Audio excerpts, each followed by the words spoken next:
Live from Anaheim, California, welcome everybody to the ECS Season 2 CSGO Finals. 8 teams from all over the world have arrived to take their share of $750,000, but only one team will walk away as the ECS Season 2 champion.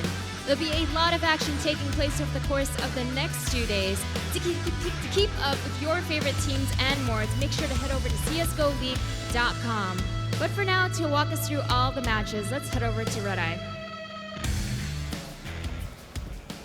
Thank you very much, Sue. Yes, welcome to the day 2 of ECS Season 2 Grand Finals. My name is Paul Red Eye Challoner, your host here in the analysis area. Alongside me is Fifth, Lauren and Janko. Good morning, gents. How is things? Good. All good? Good first day? Yes, You're always fantastic, Fifth. No, always. that's true. That's true. I've seen worse days. Let me tell you, Paul. Today I'm feeling good. Good first day. Very one-sided game, so we only really had one game that was close, double overtime. But other than that, I think that it was somewhat should be as expected. Australians came over, they're playing really well. SK with the standing, we're talking about it, I think that should have been better off. They played extremely poor yesterday. Janko, are you excited for day 2? Have we managed to wake you up this morning and get you in the mood? Definitely so. Good, because yesterday so. you seemed a bit down yesterday. You were sort of worried that you were, you had to be an analysis guy and you had to give predictions out, and they've been going not very well recently because CS is so hard to predict. And I want more positivity from you today. I mean, I got my bag last night, so definitely, I'm definitely feeling a lot better today. As Robin pointed out, we had some not very close games, a couple of upsets. I mean, NVS making it out in first place. That was a bit unexpected, but as we were saying, it is open season right now in CSGO, so. All right, we're going to get more from both of you in just a moment. Of course, we have already had one day of play here, and if you missed it, don't worry, we've got your back. Plenty to look forward to on day 2, but let's first take a look back at day 1 with some highlights from some superb plays from Glaive, Rush, and Cañellas, and plenty more besides.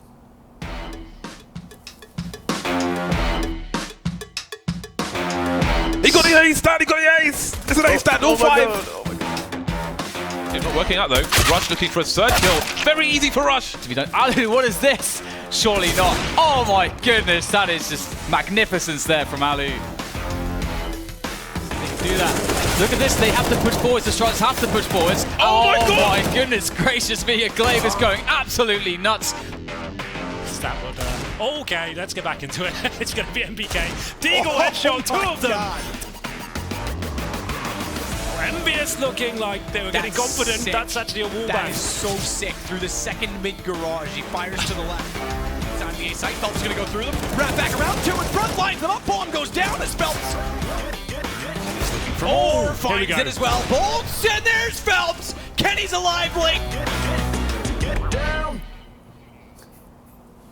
Yes, indeed. Kenny is absolutely alive. He was on fire yesterday. I saw him after the tournament. He was very, very happy after his day 1 work, and he now gets a day off of rest before he will appear in the semi-finals, of course. You can catch up with all of the information that you need, all the latest updates and results at csgoleague.com, don't forget as well. We're heading into our second day. Before we do that, though, let's recap on our first day's play with Group A and Group B. We'll start with Group A. Fifth, Lauren, always difficult to predict these tournaments. We joked about it a little bit beforehand, but when you look at the way that's come through, Astralis have actually made that look very easy in Group A. Yeah, I mean, we were talking about it before. Astralis coming off of a grand final loss versus Optic last week in the E-League. The veto there was not in their favor, I'd say, when now, you have 2 best of 1s and you're through to the semifinal. And I think that their vetoes were actually a lot better yesterday. Very dominant. We were expecting, obviously, we're in Anaheim, we're expecting North Americans to show up a little bit, but we have a situation here where we might not see a North American team tomorrow. Don't spoil it, Robin. Don't spoil it. Don't enough. say things like that. The crowd will get desperately upset already with us, and then we'll be kicked out. Yeah, maybe. You're such an evil person. Cloud9 obviously playing Optic our first game of the day. We'll get to that in just a moment. But let's talk about Group B as well, Janko. A very difficult group as well to predict because we had this change up with the 2 of the teams losing a player each. We weren't sure how either of them were going to react. Maybe Dignitas reacted a little bit better, but that opened the door to envy. Yeah, absolutely. I think with the stand it's pretty apparent that teams need a good start. They need momentum to be able to carry on and win the game. That's what happened for Dignitas in the game against SK. They got momentum early on, got off to a great lead, and did manage to power through and take the win. Against Envious, it was the opposite, right? Envious got off to a great start, especially when you talk about Nuke City side, probably the best map to get off to a good start, and they were really in control the whole game. Even though I feel the game was closer than 16-3, it was still a dominant win overall for Envious. Yeah, and the performance that they put up yesterday was not only good in the second game, but resilient in the first one when they were down, I think they were down 10-1 at one point. So it showed that actually, even though they might be lacking confidence, MBK's words were that we're not really sure what's wrong and why we're playing so poorly. And that leads to poor confidence. And yet, actually, that didn't look like the team we saw yesterday. No, I mean, I was touching about this yesterday as well. It's like, I feel like Envy needs a win. Yeah. With the year that they've had, they need to at least have a good showing somewhere so they get some confidence back. Because right now, it's out of groups. It's bad performance after bad performance. You know, they played great online as of late, but, you know, how do you transition that into offline, and how do you get out of groups to start with, right? And then you'll see what happens. And I feel like we somewhat saw the old Envy in the first half there versus the Immortals. I was like, well, you know, nothing has changed. It's going to be the same old, same old. They're going to get completely wrecked, and then they're out. Yeah. But then they turned that around on the second half, and I think it's just great. Like, over a year ago now, Cañellas used to be the best drop in the world, and he came alive a little bit yesterday. You saw him, you know, after that op nerf that happened, Cañellas was never really the same. And it's just nice to see him at least have, you know, from time to time, a pretty decent game, and I feel that he actually had a really good day yesterday. Yeah, he did. Obviously, we're talking about Group B right now. Let's show you the bracket and show you exactly how it panned out. Envy, of course, going through to the semi-finals via the upper bracket. The two teams at the bottom, SK and Immortals. Dignitas will wait for the winner of that particular matchup. Perhaps a little bit surprising to see the two Brazilian teams in the knockout portion of this bracket, Janko? You would think so, but... I mean, a month ago you definitely would have said so, wouldn't you? Yeah, that's for sure. Especially because, I mean, both teams have been on the rise. Immortals, after they made the roster change, they've been looking better. SK, it has been a problem for them for a while. That's in the end why they make the roster change with FNX. Fox is only here temporarily for ECS and for the major, but those are two extremely big tournaments and extremely important, obviously. So they are going to try their best to implement him into the team and still try and be a contender.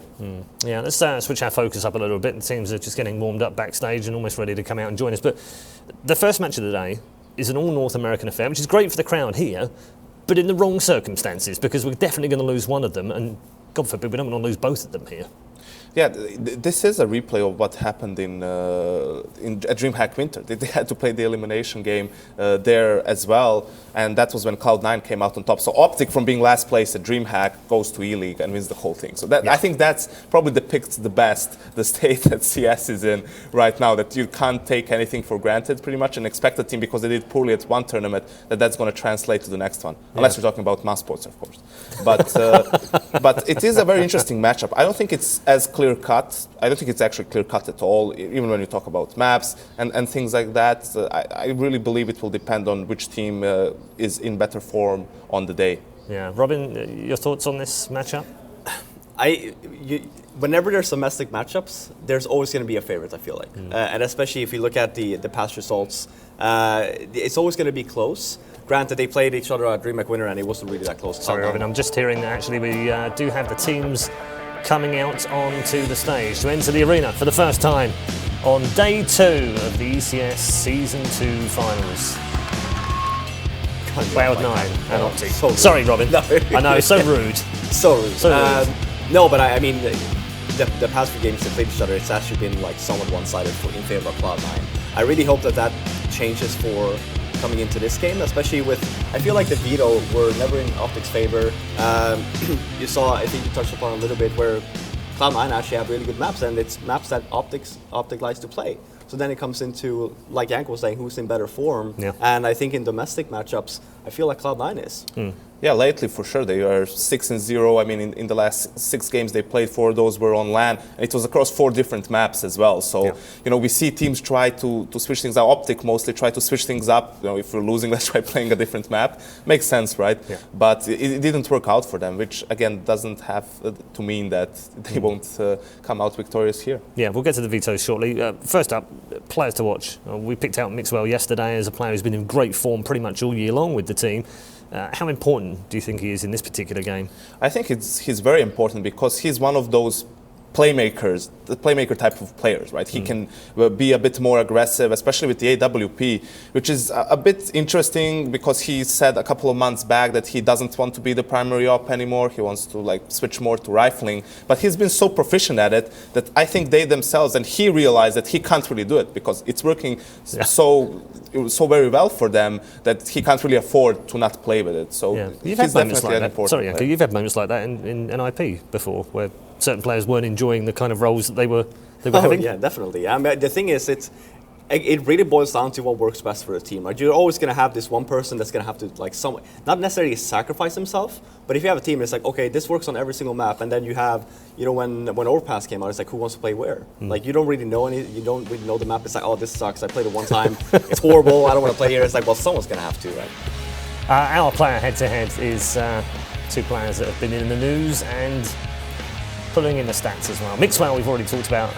On the other side of things, Janko, autimatic is absolutely fantastic for Cloud9. Yeah, it seems like he came out of nowhere a little bit. I mean, he did come from TSM, and he wasn't like playing at ECS season 1. TSM, yeah, and it was but it wasn't like an outstanding. But he wasn't a star player. No. I mean, he seemed to be a role player for that team more so. Didn't have like breakout performances like we see for Cloud9, and he comes to Cloud9. ESL Pro League Finals, he is the MVP of the whole tournament, an amazing performance, so really seems to have flourished in this Cloud9 team, one of the big reasons why they've been performing so well. Yeah, and interestingly we get to this, Robin, with two teams from North America for the first time in 11 years that have both won a Premier tournament in Counter-Strike. Yeah, in the same year. I think that's insane, right? Playing in an elimination game, of course. Yeah, of course. And one of them will be in the out in United last States, place. which is a real shame. Yeah, but you can see that as well for Cloud9 and both for Optic as well. It's very up and down, right? Like they have, Optic had this great showing at E-League. Right before that, they got they were in groups. Northern Arena.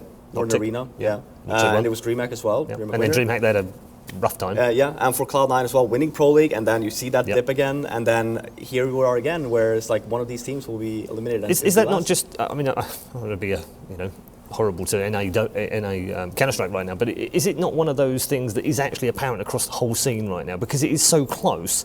Is it the small mistakes, small dips in form that are maybe like 0.5% off that just make a difference on the day? Yeah, but I feel like at least.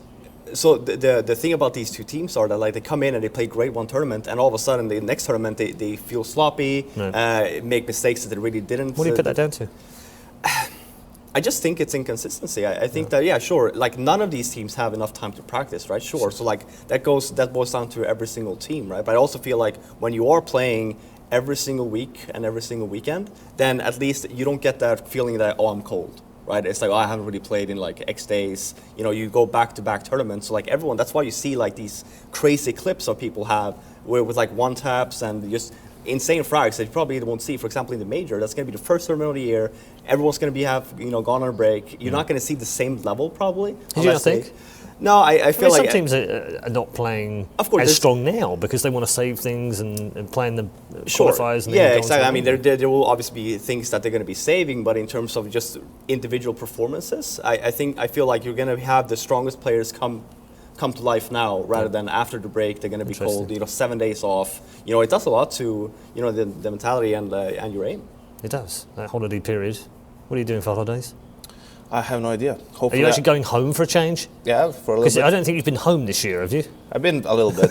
It's like 5 days. I don't really need to spend too much time in Serbia. Like there are nicer places in the world. Wow. No, but hopefully go for some vacation. Yeah, absolutely. We're just waiting on the vetoes, of course. They'll be with us very shortly, which does give us an opportunity to discuss maps in a little bit more detail. Janko, we were talking before we came on it. It's very interesting, this one, in the way that the two teams are good on specific maps and therefore won't let either of those two teams play them.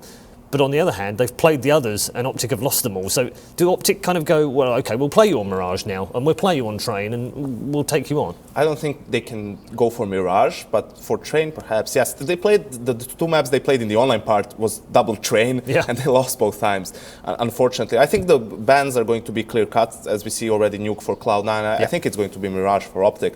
But then when it comes to picks, I think it can be, pretty much anything. Like, Cloud9 can go for Train if they want to. They can go for Dust 2 if they'd like that. Optic can go for Overpass or something, or even they can pick Train themselves. Cobblestone, again, a map they play a lot, not as much success on it, perhaps as some of the other ones, but So we're pretty much where we thought we would be after. It is basically just the feel and the preference, right? Which map do you feel stronger on? Not necessarily in this matchup even perhaps, but in general, you know, because as Robin pointed out, there's so many tournaments, and at some tournaments you just bomb out on a map, and then for coming into the next tournament with no time to practice, you just say, okay, let's just switch Dust 2 with Overpass, for example, and let's try that out. Where do you think Optic are going? Cloud9 picked Dust 2, right? I'm not seeing this incorrectly. Yeah, so it's Overpass now for Optic. Which kind of makes sense. I would have preferred, since we were discussing like the share of domestic, and Cloud9 has just always had the better of Optic. I feel like coming into the maps that you tend to go back towards and you end up losing them with Cloud9, just try something new here, right? We saw at E-League, Optic actually played, train wasn't that bad, yeah, sure, they ended up losing that versus Astralis, but Astralis just played great the whole tournament, right? I feel like maybe try that again. Cloud9, I feel here are smart in banning Cobblestone. They could have even tried with the Cobblestone you were saying. I don't know, right now it's actually looking in favor for Cloud9 for me. Yeah, these are the two maps that they played at DreamHack. And it was like 16-8, yeah, they were the only two maps that were being played. We didn't see a third map, but the third map was supposed to be Cobble, if I'm not mistaken. This time Cloud9 vetoes it because they have Train and Cash left in the pool, and this is interesting for Optic. You feel like they're not going to should let go Train Cash. through, are they? Yeah, they shouldn't let they Train should go for Cash, but they prefer Train over Cash. It's just that against Cloud9, you think that it would be smarter for them to go for Cash. So we are going to get Cash as the third map. That makes much more sense in terms of the way that they both match up. Interesting though, Optic's current lineup are 8-3 on Overpass. One of those losses was to Cloud9 though. Yeah, it's true. It's in that domestic matchup, even historically, Cloud9 seems to be very dominant in the North American region. But in September, late August, after the initial roster change, Optic was actually the only team that was beating them in North America, albeit online, but in qualifier for ESL1 New York, qualifier for Starlighter. So like these important online games, they did manage to edge out a win against Cloud9 in best of 3. Unfortunately, lately, especially on LAN, it's been all Cloud9. Yeah, I'm just hearing that the players are getting themselves set up. So we do have a few more minutes before the start of the game, but just bear with us and we'll talk to our analyst, of course, Janko and Fifth Lauren here. It gives us a chance to talk overall tournament because I haven't really pushed you too hard, let's be fair. I've been quite kind to you both so far about predictions. So. I know, right? Less brutal, less savage. Who's going to win this? I know it's so open. I think have you got a feeling? You've had day one. You've been able to see it. I've had a favorite since even since I honestly feel like Astralis deserves a win. I think deserves or will. That's the difference, though. I think that the way that they've been playing as well, they should win here. Okay.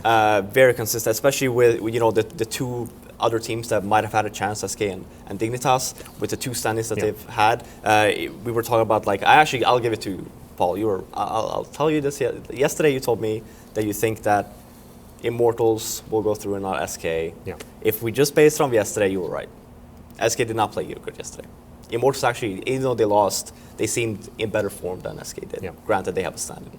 So I'll give you that. All right. Let's give me something, Janko. I'll give you that. He's so kind. But I do not see any of them, or either one of them winning. Okay. Robin is the giver, that's for sure. Right. What about FaZe, Janko? Talk to me about FaZe, because they're the only team of the 8 that we have here who haven't won a Premier title in 2016. But with the addition of Karrigan over the last couple of months, they've finished top 4 in the last 4 events that they've played in.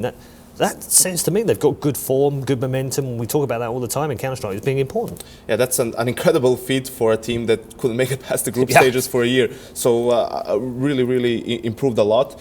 But you feel like yesterday they had a great game against Cloud9, looked amazing, and then against Astralis it was pretty much the opposite. So you feel that that's the problem with FaZe right now. You see every now and then in these games against like the best teams in the world that they really can match up well against them. Take a map here and there, Overpass, and a very, very strong map for them. But it's a matter of doing it consistently, not just over a period of time, but even across a series, right? And I feel that for them it's mostly the lack of practice for Karrigan to implement all of his ideas, for everyone to get used to it, because it's not a matter of having like plan A or plan B. It's like when that fails, then you need to improvise a lot on the fly. And against teams that are more structured, that basically just spend more time together, it's really hard to execute properly on the fly. I've made a lot of changes though, Robin. When we think back 6 months ago, they were a team of 5 superstar players. We knew the caliber of the players, but they seemed very disjointed and almost pub star-like, without being too rude about it, but they were doing their own thing. Carrigan comes along, suddenly gives them strategy, structure. Robin's in there now backing Carrigan up. Carrigan's now backing his team up, and they're allowed to flourish. And that all seems to have gelled perfectly. Yeah, I mean, that's the thing. You can never make a team out of everyone. This is like a discussion that's always been around CS, right? It's like, well, what if I take the 5 of the best players and make a team? They're gonna be unbeatable, right? No, that's not how it works. Yeah. You know, you're gonna have people that's gonna have to sacrifice themselves. No, not everyone can be a superstar. Not everyone can go in second or third to just, you know, when people are shooting at the anti-fragger, you're not gonna go in and just tap people. It's been like it has been since the beginning of CS:GO, where teams took, you know, a couple of superstar 1.6 players, a couple of average source players. You know, put them in. You know, just trying to create a winning system here, Paul. And they go on 87-0. Exactly, right? That's exactly. how bad everyone else was at the I time. think that's the beauty of Carrigan. So one thing Carrigan did really good in Australis was that he was also the sacrificial lamb. Like, he was the in-game leader, but once they executed, he was also the first guy in. He took those bullets to let his star players shine. Right? And I think for FaZe, that's actually very important. Yeah. But I also feel like since the team is very new, I think we said 6 weeks, right? Every game you play, after every match, you want to go back and you want to see what you're doing incorrectly, right? Because when you're on the road for so much, you don't necessarily have time to practice. You don't have time to go through it. Go back, watch the demo. For example, yeah, they played great versus Cloud9 yesterday, but then you switch it over. They played really lackluster versus Australis. You know, we saw the tendency of like, yeah, they flashed in, they're supposed to explode on the site, they just get stuck. Nothing happens with the, you know, with the execution. And then that's something you want to go back on and be like, oh, what happened in the rounds versus Australis? Okay, well, okay, we just need to start pushing. And that's something that I really hope to see coming into today's match with FaZe. All right, we're going to get more from both of you in just a minute. Obviously, I'm ribbing Fifth Laren a little bit because he's been around for a very long time indeed. Another man that's been around for a very long time as well, and seemingly has grown up in front of our eyes, is Mr. Nothing, and he was having a bit of fun before the tournament began. Let's check it out. Ladies and gentlemen, I'm N1 for you, Enrique. Well, I'm chilling in Anaheim with my boy Byron. He wants me to rhyme, so I'm going off just like a siren. Want to rap a little bit, cause I'm kinda hungry. So I'm about to head upstairs and try to find some munchies. About to play FaZe Clan tomorrow, we playing them first. They gonna die, their mouths dry, cause they got the thirst. They wanna win, but they can't, and now we going, cause my name's Jordan Gilbert. And I keep flowing, so I'm chilling backstage, about to go, thank you. Alright, alright, good.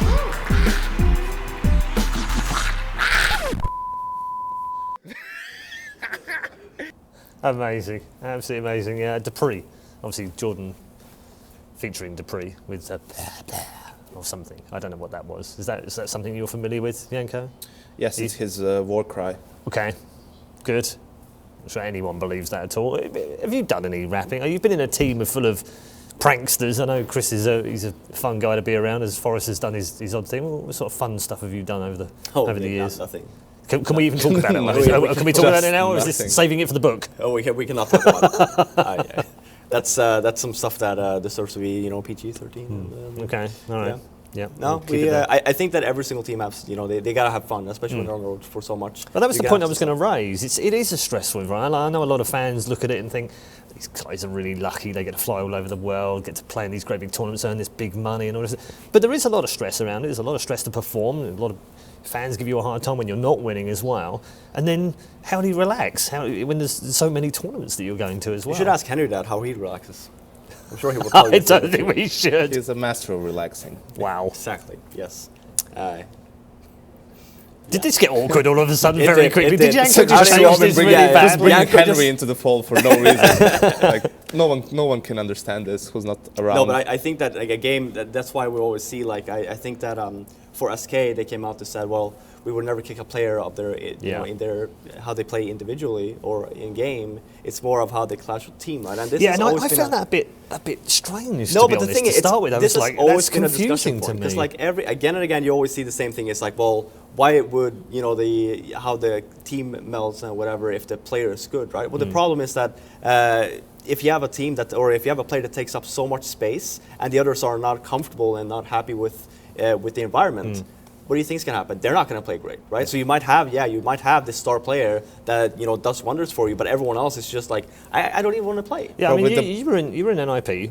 You had 2 years with them. You won a major. You won plenty of tournaments. Obviously, had a record-breaking run as well.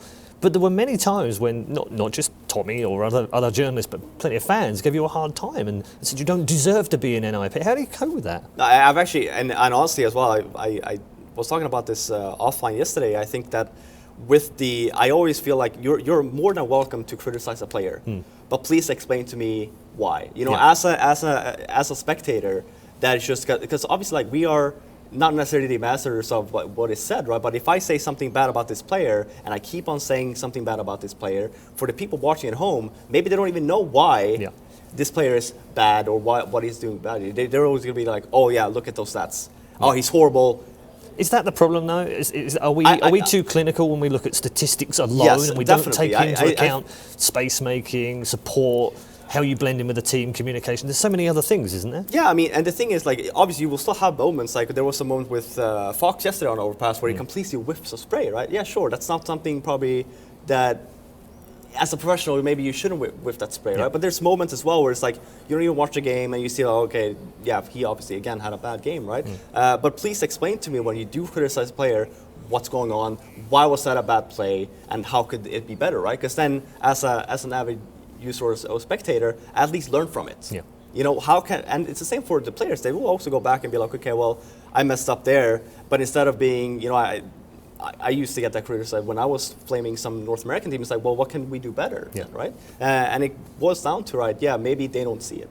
But we're going to wrap things up there. Thank you very much to Janko and to Fifth Laran for their insight, of course, in Counter-Strike. We are ready now for our first game of the day. The best of three is amongst us. Let's head over to the commentary team. It's James and Dan. Thank you very much, Paul. Indeed, I think we're about to get underway, James, and it's a very exciting best of three for us to kick things off with. It's always good to see two North American teams on Dust 2. Yeah, I think this is going to be fun. Good for the audience as well, being in Anaheim in California. Sunny California here. Not as cold as other places we've been to, like Atlanta and Vegas and so on, but it is not roasting. But we'll see. One of these two teams is going to get roasted once they lose their opponent. Best of three, Dust 2 to start off. It's a great way to start the day of games. Optic had an interesting game versus Astralis on Dust 2 yesterday. I think the styles are going to be better suited for both teams here. I think we can expect aggression from both. I think they will have pretty much the same style in terms of aggression on the CT side and so on. So it should be absolute carnage once again. Yeah, I agree with you. I think Astralis is a team, especially on Dust 2, where you kind of need some experience to play against them properly because they're just savage on that map. And obviously Cloud9 is a team that Optic are going to be very familiar with. So that's going to be quite cool to see how that plays out and how the performances are today as well, because obviously this is such a very, very important match at this point. We're on day 2 here for the ECS Season 2 finals, and Cloud9, this could really mean the world for them. Obviously, Optic are coming off of a crazy win at E-League that no one predicted, so we know that they can deliver, but the question is for them, can it be is it going to be consistent? Are we going to see more performances from them? And Cloud9, they've been having a bit of a hard time since they did so well over in Brazil, so it'd be great to see them back at it. And we have seen some changes in some playstyles. Skadoodle, probably chief amongst those kind of changes in playstyle that has actually added to the team a lot lately. Yeah, on the plus side, for a map like Dust 2, I think there's a reasonable chance that we might see Stewie picking up the AWP in some of the more aggressive angles, like going for pushes with the AWP or being in the mid area with the AWP. So they have that option available to them. I think if we get over towards Cash, then I'll be looking to see more aggressive plays from Skadoodle on the CT side. Overpass though will be very interesting as well. It's a dangerous map to be aggressive on the CT side, but you see lots of movement. If you put B to one side for the moment, you see lots of movement around the toilets, around the long area. So if he takes some forward angles around the connector toilet position, that would be really cool to see. But obviously, we see some plays towards the door as well in connector with it being naded off and AWPers going for picks. So it'd be really great to see Skadoodle doing those kinds of things. But indeed, Dust 2, a very picky map, so very, very suited to the general North American style. Should be very interesting indeed. We're about to get underway. Cloud9 starting on the T side. Everybody on the CT side has filled up with Kevlar, no grenades for them. Again, as per usual, Skadoodle is the grenade man for the T side, but nothing's picking up some nades as well. Yeah, now this is going to be quite fun. If Optic get off to a good start, we start to see a lot of AWPing just straight away from them. That's going to be amazing. I want to see mixwell on that AWP. Here it is. Optic Gaming versus Cloud9. CT side for Optic.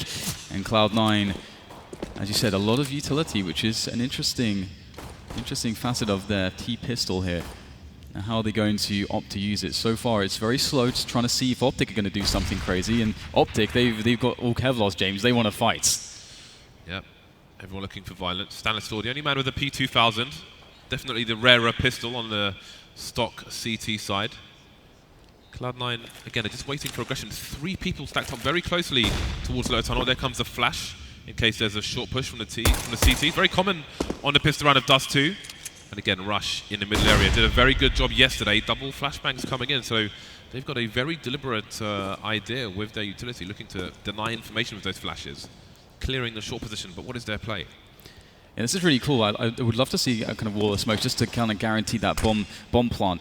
And as you say, they have so many options from Catwalk. It's very, very confusing for Optic to understand as to what they want to do. I mean, throwing that one smoke there for, well, it would usually suggest they want to go for a B split, and here they are actually walking out. They find Rush, Stewie with the first frag, and now it's going to be mixwell. He's going to spot everyone coming. He's only got one man to help him. That's Stanislaw. What can mixwell do? Absolutely nothing there.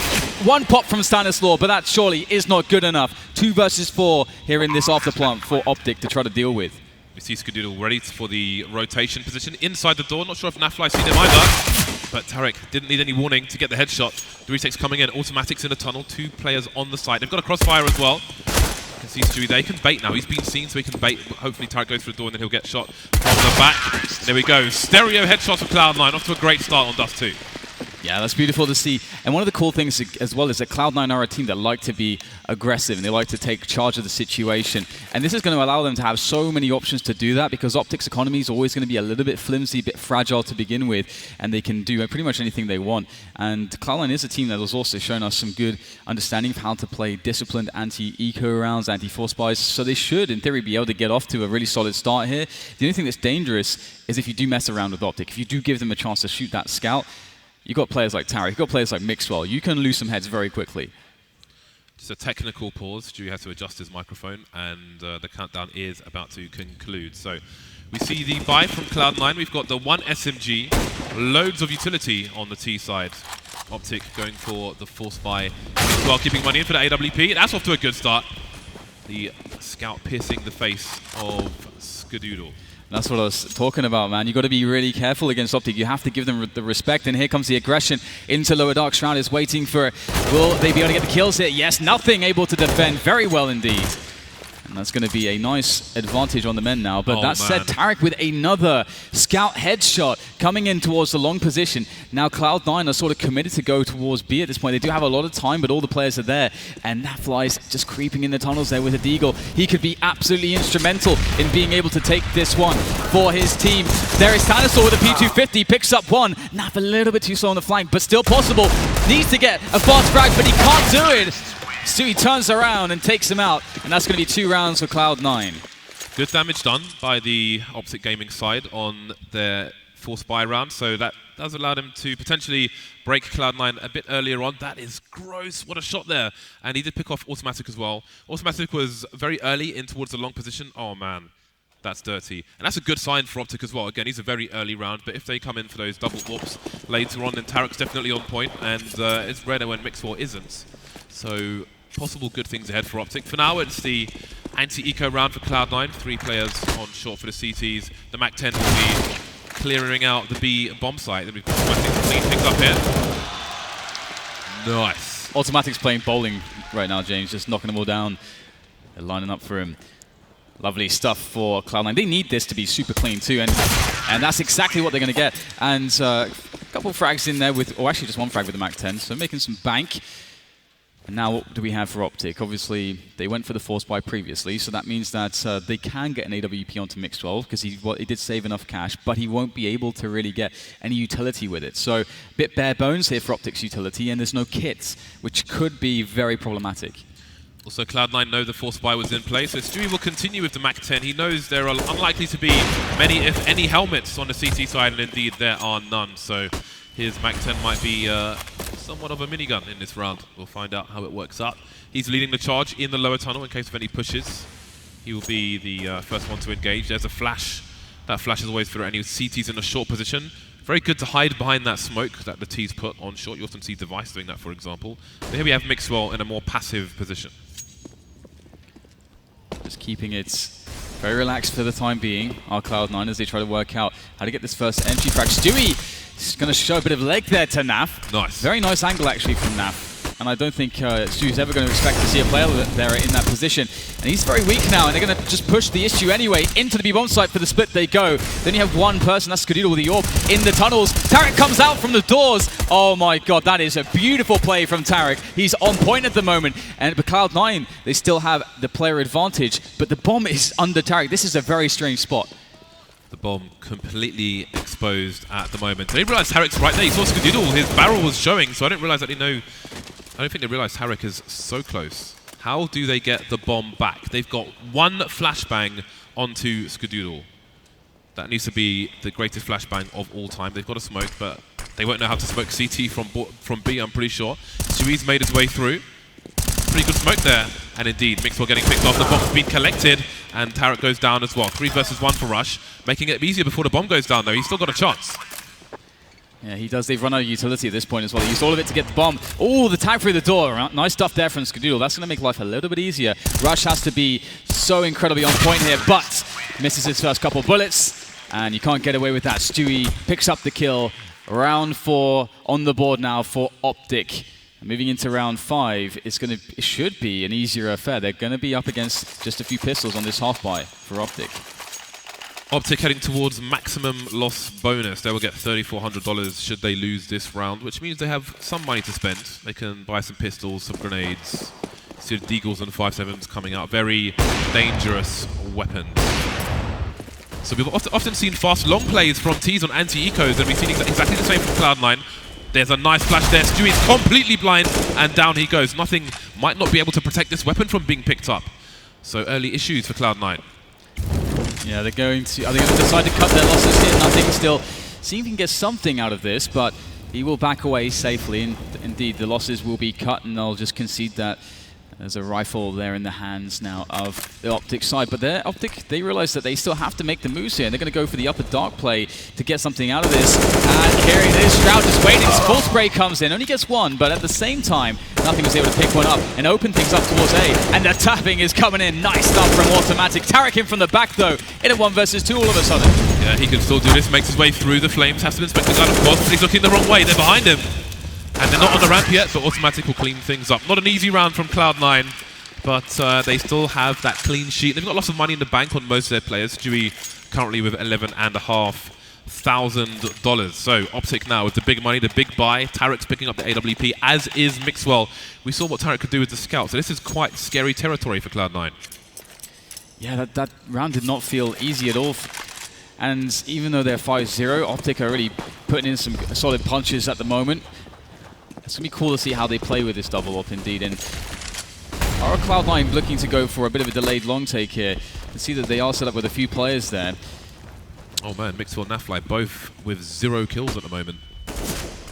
Here comes the long take. Cloud9 tossing in all the grenades. A delayed long take, not often you see it like this, and maybe that's why Rush with an amazing defense by himself. I mean, that he did have some flashes from a teammate, but 2 kills is a very strong result. And you can see that the bomb is now committed towards long. The round is all but over for Cloud9 unless they can somehow retake this position. Skadoodle missing the first shot. How does he not get traded in this position? There he goes as well. Not a single kill for Cloud9. That's a very important thing for Optic. If they survive with everybody intact, again, it's an uphill struggle for them here, to say the least. One round isn't great. They need to get maybe 3 in a row to get their money in the right place. So if they can survive with everyone alive, that's going to be spectacular for Optic, and indeed they do. 3 kills for Rush, showing himself to be really good on Dust 2, be it long or the middle area. Yeah, as you said, surviving with everyone is such an important factor there for them, and that could be the thing that kind of springboards them back into this one. Or it could also be a Cloud9 with a good choice on a round. And there's a lot that Cloud9 haven't experimented with yet. We've seen a lot of contact plays from them. Haven't seen anything really in the way of set pieces just yet. So it'll be interesting to see when they decide to mix those things in. But that said, they probably have some good knowledge of how to play against Optic or how it best works for them. So we'll just have to leave it in their hands in that sense. And Mixwell going a bit aggressive with the AWP should be good. Oh, nice flash there from Cloud9 to stop Mixwell. Yeah, they've been very consistent with those flashbangs. But again, if you look at, there was an old game with Astralis versus G2, that was something that Device managed to abuse. He knew the flashbang always came before the players, and he would just stand there facing the wall. with the AWP, but Cloud9 very sharp on the timing there, emerging immediately after the flashbang. Maybe there wouldn't be time to adjust for any would-be AWPers. mixwell still holding down the short position, but from a more passive route. Minute 10 as Cloud9 look to take long. NAF lies there on his lonesome now. No one is anywhere near to offer him some pop flashes, so he'll have to do it on his own. And NAF is in a lot of trouble. Gets one kill out of this though, and now his teammates are going to flash for him. Good flash, but still NAF's going to go down. You can see Rush will come in now, but mixwell as well. He's the last man standing for this defense, and he is standing strong. Great stuff from mixwell. Now it's just nothing in a 1 versus 3. He's got to be on site, but that's because the rotation came in. Tarik, he sniffs it out, and that's going to be it. 2 rounds now for Optic. And they've broken the money for Cloud9 already. Again, there were many rounds where Cloud9 won with only 2 players, 1 player alive, and it's cost them. Now they've got no cash. But this is great from mixwell. Look at the baiting here from autimatic. Did his best. Great movement, but mixwell was not taking the baits. Again, Widley said that he doesn't like being a primary AWPer, but I think he was lying there because he is very, very good, very consistent, and very reliable at that exact job. Well, we're going to see a quick Xbox smoke there from Cloud9 just to deny some vision and allow themselves to get onto Catwalk easily, potentially, or also just make life a little bit more obscure for Optic Gaming. And Tarik is going to see quite a lot here, quite a lot of action. There's one. They're going to start lining up like dominoes right now. Tarik's knocking them all down, but one missed shot is all it takes, and they're starting to close the distance. There comes the reinforcements, though. And Tarik will clean up the rest. 3-5. Optic back into this one now, but Cloud9, they have enough to buy with. 4 to 5k on all these players. There'll be money for grenades, but not for snipers. autimatic had 4850, so there was a bit of delay there. A question perhaps, do I drop an AWP and run around with no armor? And the answer was no. This is not going to be an easy round for Cloud9 versus the prowess of mixwell and Tarik. Both players on fire with the snipers at the moment. Now they finally made it onto the scoreboard. mixwell back to his position on short. 4 people outside long at present for Cloud9, but they're looking for aggression towards mid. mixwell's going aggressive himself. Nice again with the flashbangs. They are perfect. So good at stopping mixwell from getting these picks. You have to respect this play out of Cloud9, and they're going to push forwards, go from strength to strength here. Absolutely dominating Catwalk into the A bomb site. Rush gets himself a one-on-one. There's no trade. Perhaps a little bit sloppy there right at the end of this push. And Rush, it looks so good for Cloud9 until Rush. Yeah, despite the double ops, it seems that Rush is the problem at the moment. Skadoodle going for the spray transfer. The Flames to finish off nothing. He will indeed be the ribs for today. Cloud9 still in the lead, but they've lost 4 rounds in a row. Now it's their turn to go towards maximum loss bonus. They'll have a big buy in the next round, but for this one they have $3,000 to $3,500. So again, it's going to be the odd pistol here and there. No pause coming out for either side just yet. Again, there was a technical pause earlier, but Cloud9 winning. Well, Optic lost 5 rounds in a row. Now it seems Cloud9 might do the same, but it seems they're fine for the time being. Shroud playing with fire, and he will indeed get burned.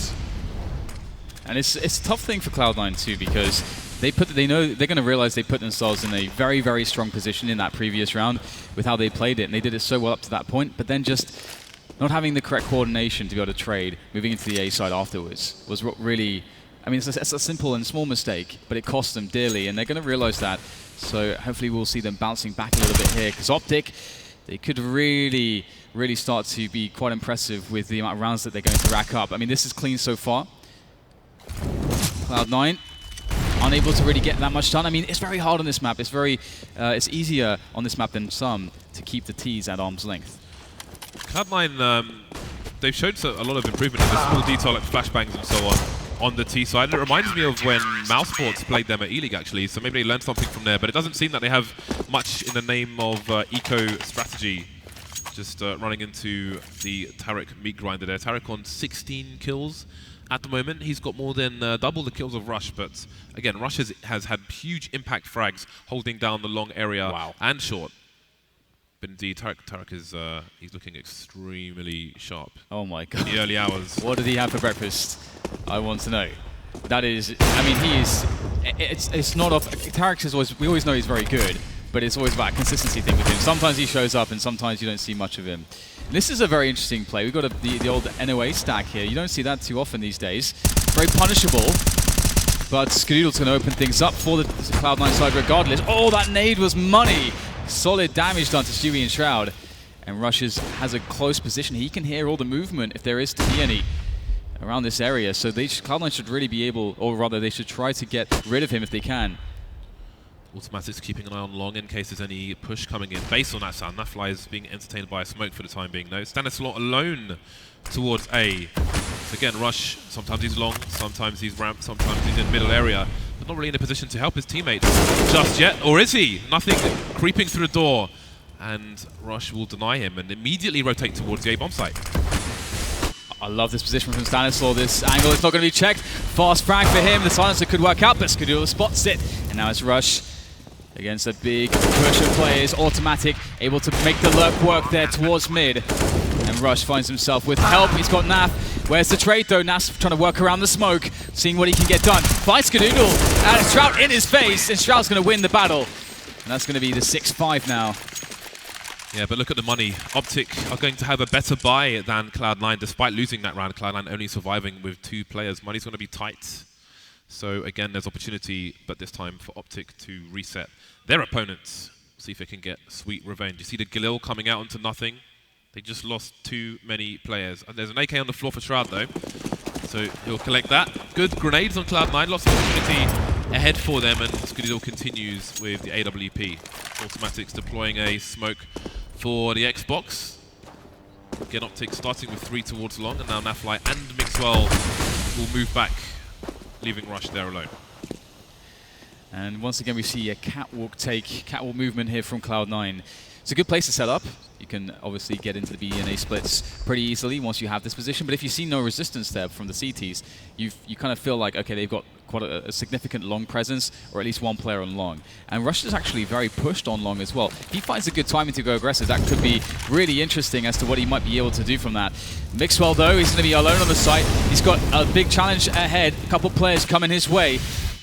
Flashbangs come in, and there's Mixwell. Oh no, misses the first shot. I think he would have been able to get away had he hit that, but no. It's going to be a bomb site for the Cloud9 side. Rush was top mid, was in danger of being picked off by Autimatic, but he's moved back towards the long area, and they need to retain long. They don't have control of much else. And Rush is isolated from his teammates now, unless Autimatic goes down. There he goes. Still time for Optic to retake this. Everybody's got defuse kits. Skadoodle very forward towards the short position. He'll concentrate on that for the time being, but he's in trouble as well. He's low health, leg spotted. He's surely going to burn into the flames.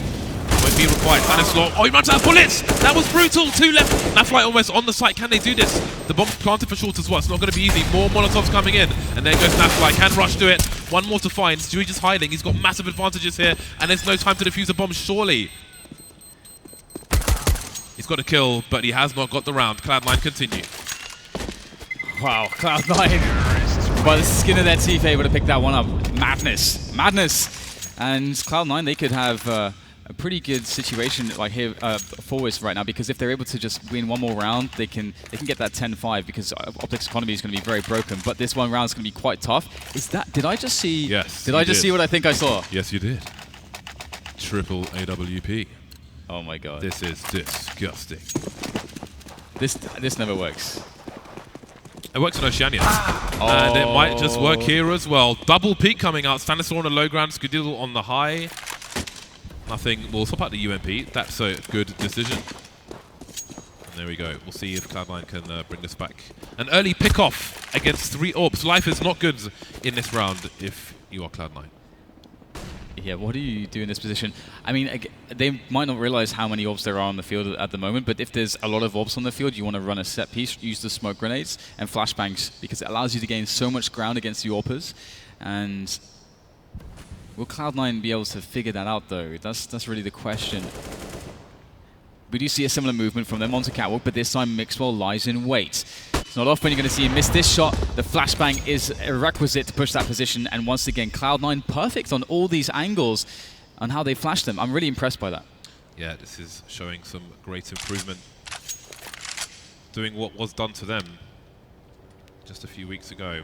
So mixwell's moved towards long in support of his teammate Rush, so it seems like someone abandoned the A site. He still has his angles, though, towards the car to work with.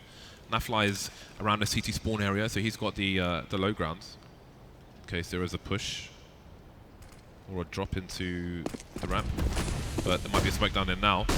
First player spotted, but he doesn't get a shot off before the flash comes in. So it's abandoned ship back to the long area, but he's isolated. Autimatic on the low ground takes him by surprise. Yeah, that's perfect for Cloud9, able to get mixwell caught off guard in that way.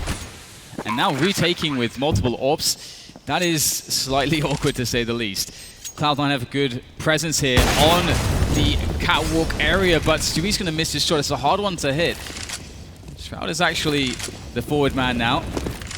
And once the fire goes away, in comes the CT. Shroud with the first one. Actually, no, it's nothing with the first one. Shroud has help, but NAF gets them both. That's a big problem right now. Autimatic Stewie, last man standing. It's all on Stewie. He's already picked up one. He's got 9 points of health. There's almost no time left. Oh, picks stanislaw out of the sky.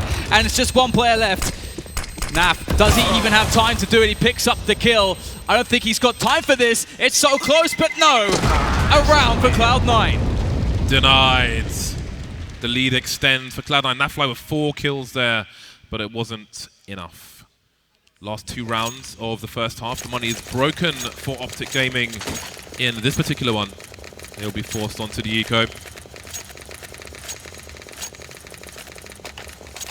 3, 2, 1, and away we go. So let's see what the anti-eco is like for Cloud9. Again, commonly we've seen T-sides charging straight into long. I don't think Cloud9 really had a spawn to do that on this occasion, so they will avoid that completely. Stewie's going to be lurking there in the meantime, and they might just be walking into the B-bomb site. So far, not so good. Tarik with 2 kills.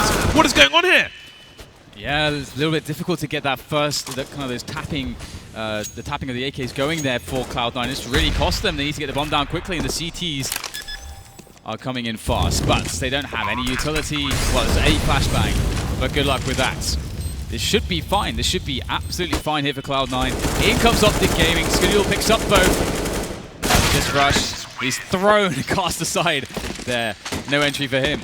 9-5, and indeed Cloud9 racing to the 10-5 scoreline. This has been an incredibly close matchup, though. So many of these rounds have just been, I mean, on the A-bomb side, so close. The bling on that cap. Respects. The good thing for Cloud9 in this situation, after Tarik goes down, those guns cannot be retrieved by Optic. They're too deep into what's now Cloud9 territory. Last round, we have no more AWPs on the Optic side, and they're up against Skadoodles, moving into the suicide position. 3 players towards long again for the initial take from the CT side, then they'll back off and leave Rush on his lonesome. mixwell just deploying the smoke for his teammate. Slow start from Cloud9. And again, we haven't seen that that notorious CT aggression, those B pushes from Optic that we saw against Astralis. It's very passive right now. And indeed, maybe there's just a little bit, they've been playing it a bit shy. Maybe they want Cloud9 to make the plays and just capitalize. And that has, in some cases, been working. But Cloud9 just a little bit more clutch here today so far. And with no AWPs here for Optic, that is a very different playstyle as well for them. And playing so passively, it's going to be interesting to see how this goes. Cloud9 looking to go again for their catwalk control, and they are set up quite well for an A split. But at the same time, Optic have a beautiful setup. NAF in the goose position where we see right now, that's the money position here. Who's going to start moving forward first? Often you'll find the long push comes in a bit late, but not on this occasion. The trade comes in from autimatic. That's a problem now. And a short push will emerge from the smoke. Down goes mixwell. That's why now the money man in a good position. 2-man spray down, can't find the third. And that's an open A bomb site. Yeah, mixwell just caught out in no man's land there because he didn't know how to position, and it really hurt them. But still, there's a chance for recovery. We've got Tarik moving in now from long. Oh, nice pick off there, jumping onto the barrel with a lot of grace there. Finds the shot. Oh my god. Execution start from Stanislaw. Well, that was that was a very fast one. So it looks like Optic will be able to grab the last round of the first half to bring it to 6-9. That's a very workable score, especially moving in to the T side. I think they're going to be okay with this. That keyboard looks awesome, by the way. Shout outs to white keycaps. Looks nice. Yeah, there's opportunity for both teams in the second half. The pistol could give Cloud9 a great lead, or it could bring Optic back to level heading. Everybody's picked up on the scoreboard now. Was a late start for some of those Optic Gaming players. But not Tarik. He's done 19 kills. Tarik's on 19 kills. Indeed he is. Now they have the freedom of the T side. Technical pause from Stewie2K. Perhaps it's a microphone issue as well. We don't have the helicopter headsets for the players because we have the booths instead, which is a lot more comfortable for the players. No headsets around their necks and so on. So hopefully this won't take too long. This is a really scary situation now because with Optic having Tarik playing so well, it's actually quite interesting because, as you said, usually mixwell's the guy that does turn up, but he's only got 4 kills. We've seen a lot of spots where it seems like he's just a little bit off today.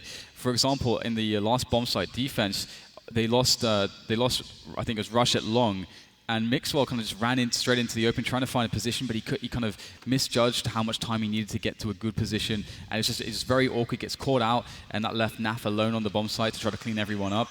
And they still managed to be able to win the round because NAF got that double from Goose. But yeah, it does seem like mixwell's a little bit off, but Tarik is not. So Optic will be very thankful for that. Okay, so have you found Anaheim so far? There's a lot of shopping to be done, James. I mean, it's after Thanksgiving, before Christmas. We've been shopping a bit. Raiding the malls. Yes. I actually bought another bow tie today, but what I did was somehow I bought the same bow tie as yesterday. I don't know how I did that, but there we go. Such is life. Can I have it? No. All right. I tried. Maybe you can give it to someone in the crowd. Why would I do that? Oh, maybe you don't need it. Do you need it? I do. It's got a different pattern on it. Look, it's got the curvy thing on the middle. So it's like the same, the same sheet, but I think it's crap, James. Wow. Always like a good suka on the stream. Shout outs to you. It's impossible to avoid. Do you favour a team for this match at 6-9? Bearing in mind the pistol will either give. Let's assume Optic win the pistol, right? It goes 9-9. Do you have a favourite? I'm actually feeling Cloud9 a bit more at the moment because we're not seeing mixwell turn up just yet. And, we've seen some good stuff out of Rush and NAF, consistent play. But you don't look to them for the massive performances. You don't look to them for the kind of game-winning performances necessarily, even though, of course, we saw amazing stuff out of NAF at the E-League finals that allowed them to beat Astralis in that best-of-3 there. But yeah, so I'm definitely thinking Cloud9 are going to be able to take this one. They've got the lead right now, and generally speaking, we've seen some good performances. They're a great team that can for throwing in aggression on the CT side as well, so I think they're going to feel very comfortable from this position. How about you? Where do you stand? I think that Cloud9 are likely to get up to their normal CT aggression. I really think, I expected Optic would have more difficulty doing that against Astralis than they did. Miracle. And I do wonder if that kind of made them reluctant to do it against Cloud9, but I think Cloud9 will have little issue in going straight and back for that. So I'm expecting Cloud9 aggression, and I would slightly favour Cloud9 even if Optic win the pistol. And speaking of where you stand, James, you stand when you commentate.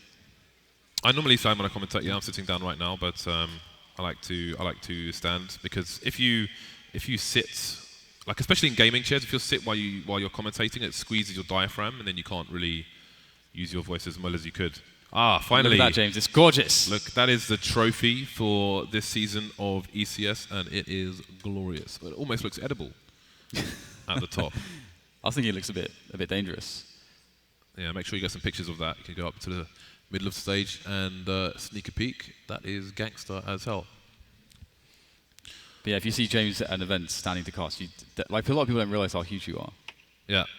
Yeah, because we try and balance the chairs so Dan doesn't look so small compared to me. But I'm just massive, so. Yeah. Oh, what's going on here? I've messed up my, it's gone down. So regarding Cloud9 for you, what are your favourite parts of their play at the moment? Because obviously you threw a lot of criticism onto Skadoodle and his AWPing style, and it's kind of reminiscent of Fox actually, who's now signing in for SK at this tournament, kind of lacking that variance to your play to kind of keep people guessing. Yeah, I mean, it's things that I think some of his teammates have said as well, and that he's always going to do the same thing and be in the same place, basically, and that's from what we saw on their T side, especially with the way they use flashbangs around a short position, that's what, again, I keep saying it all the time, but that's what Mousesports did to them at E-League, and it seems they've learned from that, and they're flashing every one of those spots, especially against those dangerous AWPing teams, such as Optic, where almost anyone can pick up the AWP. But the problem is, if people know what you're going to do, then it limits how effective you can be. So you have to surprise them. And it's actually, I think that E-League match, actually, you kind of said, you threw it to Mousesports and gave him a bit of credit, saying Cloud9 probably learned a lot from it, because that is obviously what we see Mousesports be so good at on Dust 2. And interestingly, maybe they got a lot of inspiration from ChrisJ as well, because ChrisJ, when he's on, he's probably the best all-pro on Dust 2 in the world.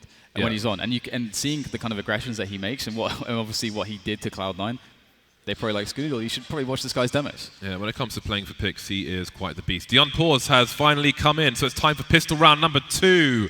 Optic, it's on them to get back into this game and tie up the score, and the pistol would be a great way to start that again. Skadoodle is the utility man on the pistol round, 2 flashes and the defuse kit, and we've got Stanislaw, a molly, and a smoke grenade on the T side.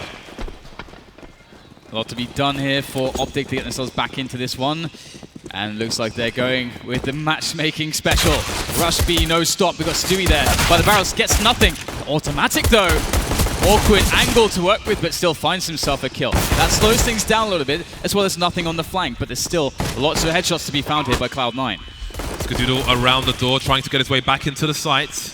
They're all fighting. Rush the first one to go down. Now 5 angles, but there's automatic. No one's covering the high ground. Everybody's there all of a sudden. Stanislaw on his own behind the smoke, and he's going to get taken down unceremoniously. 4-man retake for Cloud9. All good in the hood.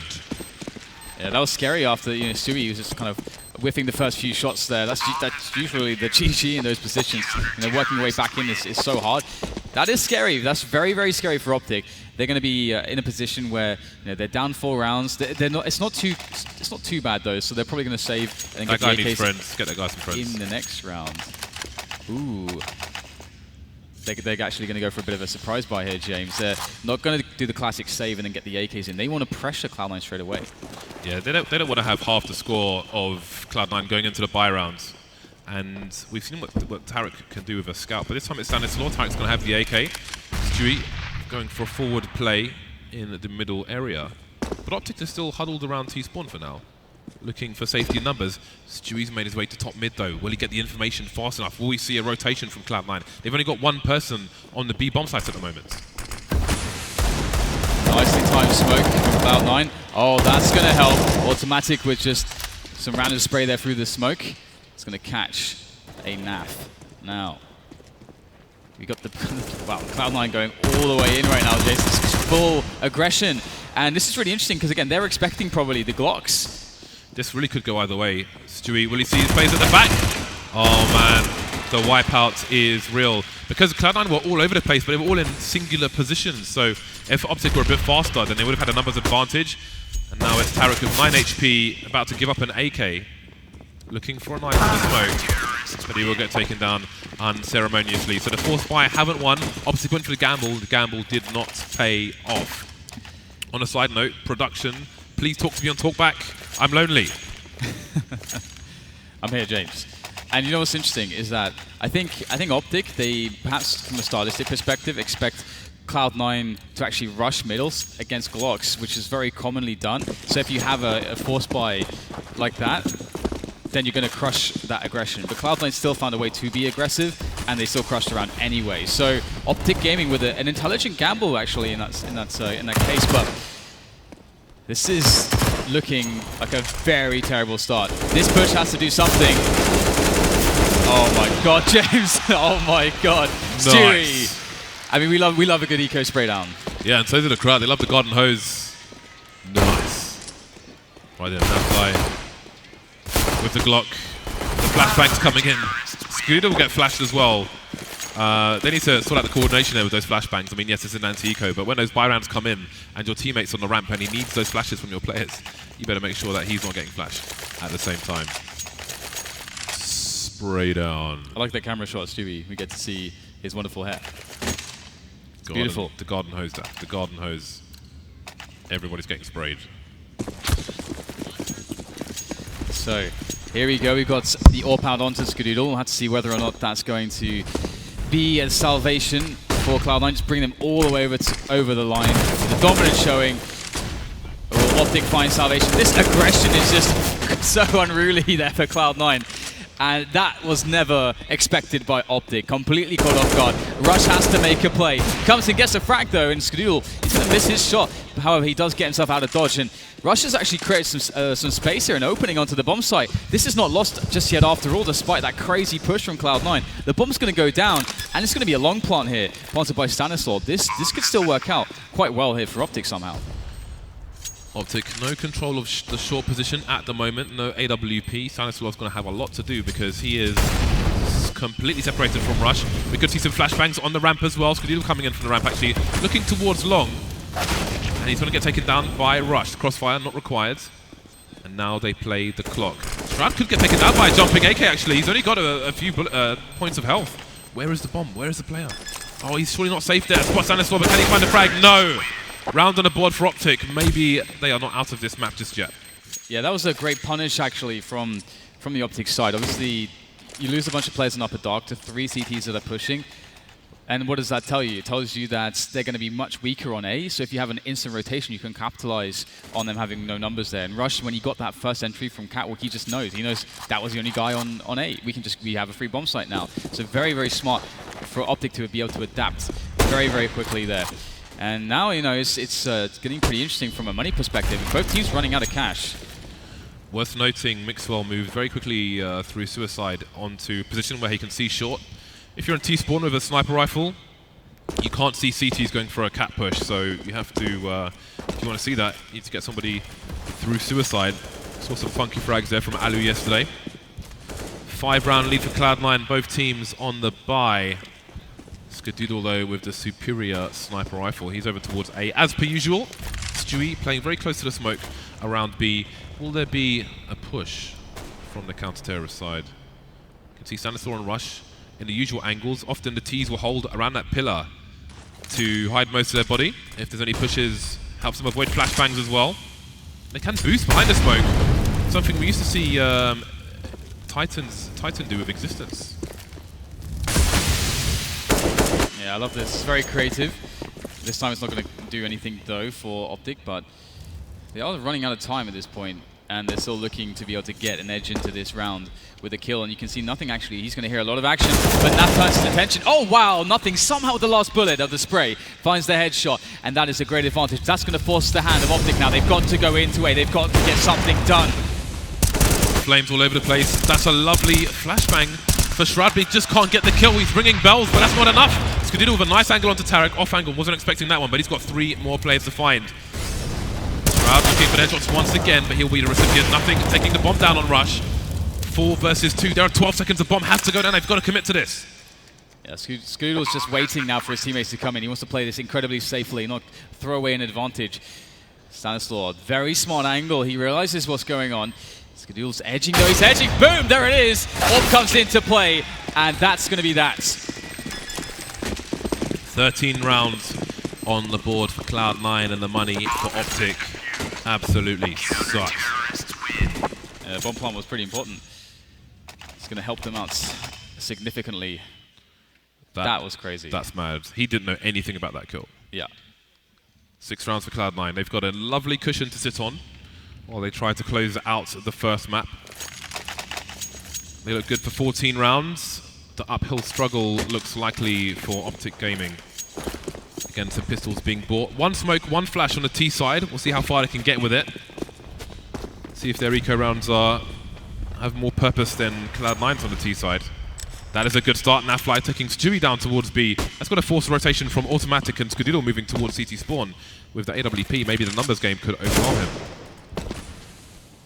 It's taking it slowly, though. You see the smoke. The Autimatic does make life a little bit difficult. They don't want anything to do with it, and they're going to find another avenue of attack. Skadoodle once again edging towards the double doors, but he's not going to find anyone just yet. Doesn't catch any movement either. Although I think someone just crossed, and he will get the tag onto Rush. And perhaps he can give a good warning hit to Autimatic. There is movement towards tunnels. Autimatic's going to be very careful. He is playing the B-bomb side alone at the moment.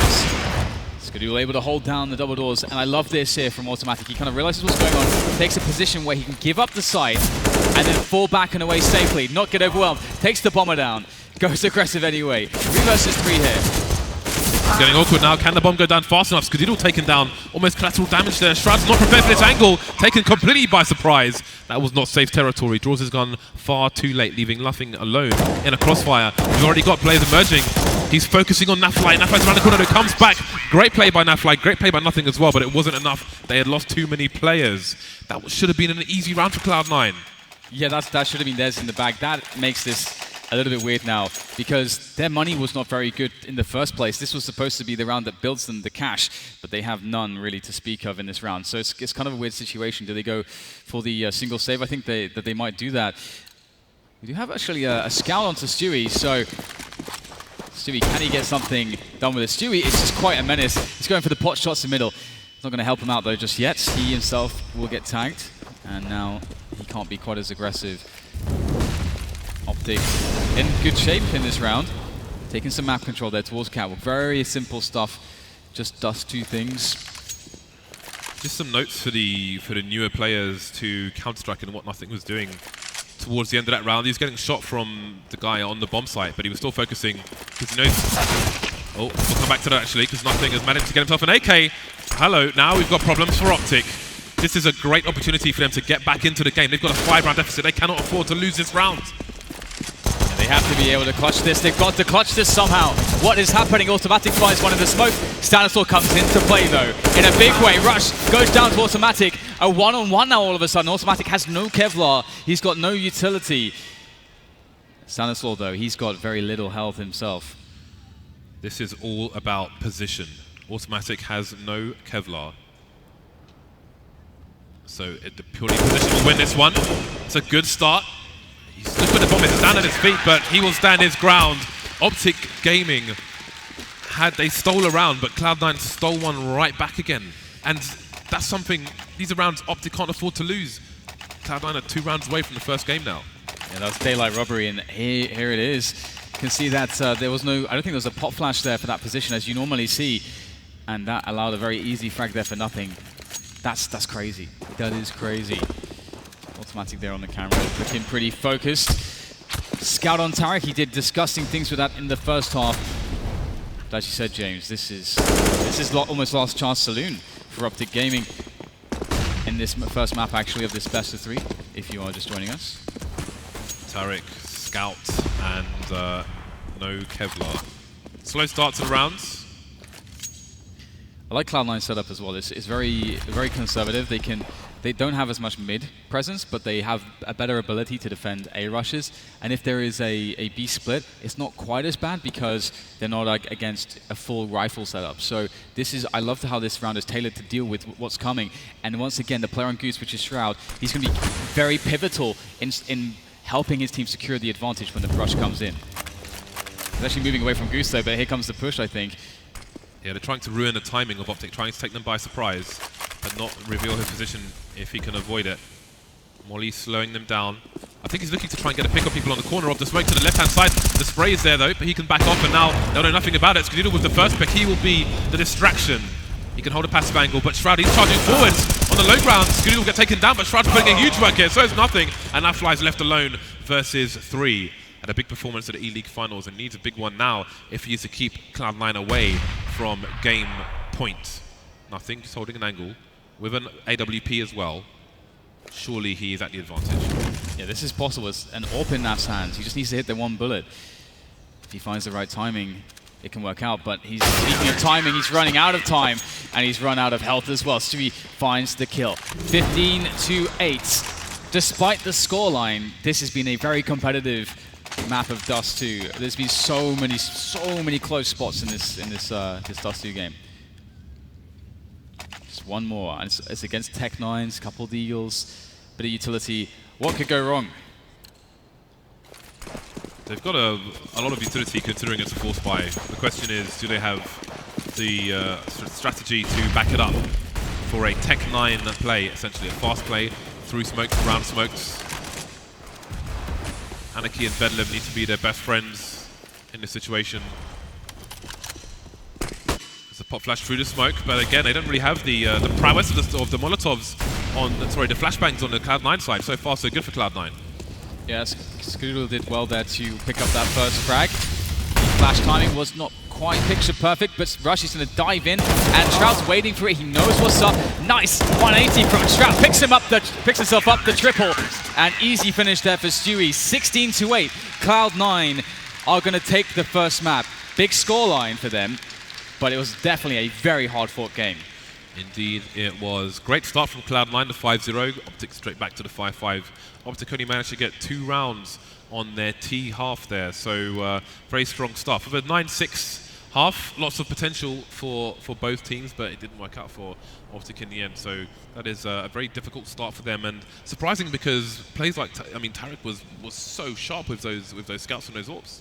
Yeah, the start that he got off to, I was just incredibly impressed. I don't recall in recent memory seeing him start off a game like that, just so strong straight out the gate. 19 kills in the first half, despite them only having 6 rounds. Absolutely crazy, but still, mixwell didn't show up in a lot of spots, and it did really seem to hurt the team overall. I think, Rush and NAF put in kind of consistent good performances doing their jobs, but they missed some of the star power, and obviously we saw great clutches from the Cloud9 side, and Cloud9 they won just those really important rounds, which came down to the last few seconds each time. That gave them the economic advantage as well.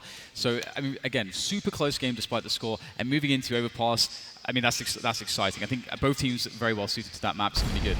Thoughts of the desk after the break.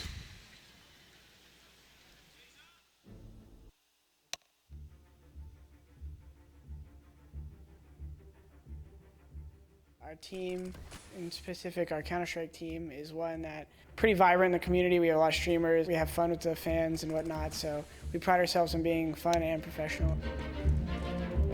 I definitely feel like we're close to being one of the best teams at ECS for sure. ECS would mean winning the first ever international event as a CSGO team in North America, so that would be pretty awesome.